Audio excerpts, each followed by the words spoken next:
Hey folks, Daily Landsblog for the 6th of March 2019. And a bit of a role reversal last night. So last night I went to a synagogue in Toronto called Holy Blossom. I went there not to pray, because it's a rival synagogue to where I grew up from, actually just a couple of blocks away, but that's not relevant. I didn't go there to pray.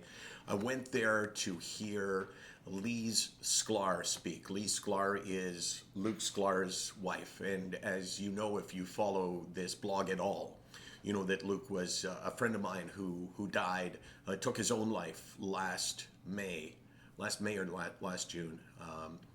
And it impacted me hugely, as you would expect. Anytime you lose a friend to any kind of illness, it's going to have an impact. But perhaps more than any person that I have ever met, I related to Luke. I didn't know him before he got sick. He was sick for the last 2.5 or 3 years of his life. I met him over the last 2 years of his life.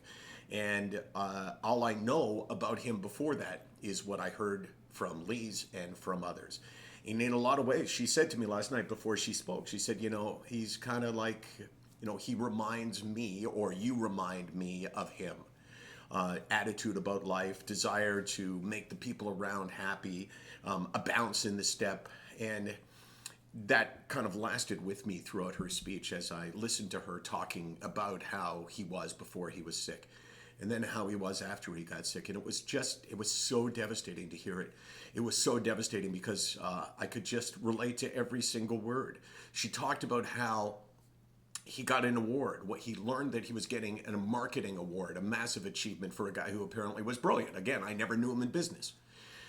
But he had to give a speech to accept this award. And he asked me, actually, because at this point we were friends, whether or not I thought he should mention his mental illness. And I said, absolutely. I said, for a million different reasons. And he said, okay.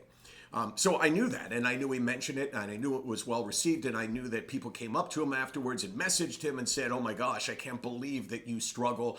You're the last person that I would have thought was struggling. But she said something else, and this has stuck with me, and I realized the value of the spoken word. I realized the value of a talk. She said that before Luke had to give his speech, he was dreadfully insecure. Here's a guy who was, according to her, an amazing public speaker, the most easy public speaker around, could get in front of an audience without notes and entertain them. And depression took all of that away from him, and he was incredibly insecure, incredibly afraid to get up and do something that was second nature to him. And I just related to that on a level that I don't think I ever had before. Because that is me. That is my fear when I'm struggling, that I won't be the person that I can be when I'm not struggling. And it relates directly to public speaking. And it sent me this message, which was, we need to talk. Because last night, even though it was devastating and painful for me and haunting for me, there was still a huge value in hearing that somebody else has struggled in exactly the same way.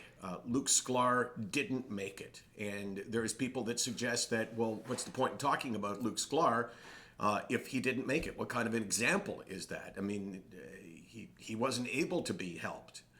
But I look at it kind of like cancer, right? I mean, we all have friends who we've lost to cancer and family members. And sometimes they have an illness that's 80% curable. Should people with cancer not go for help because 20% of them will die? Of course not. It's ridiculous. And it's the same thing with mental illness. Not everyone can be helped. Most can be. Tragically, Luke was not. And I learned more from Luke than anyone that I've ever met. And I only saw him face to face, I think, 3-4 times. SickNotWeak.com, 24 hours a day, 364 days a year. We're here to tell stories like Luke's.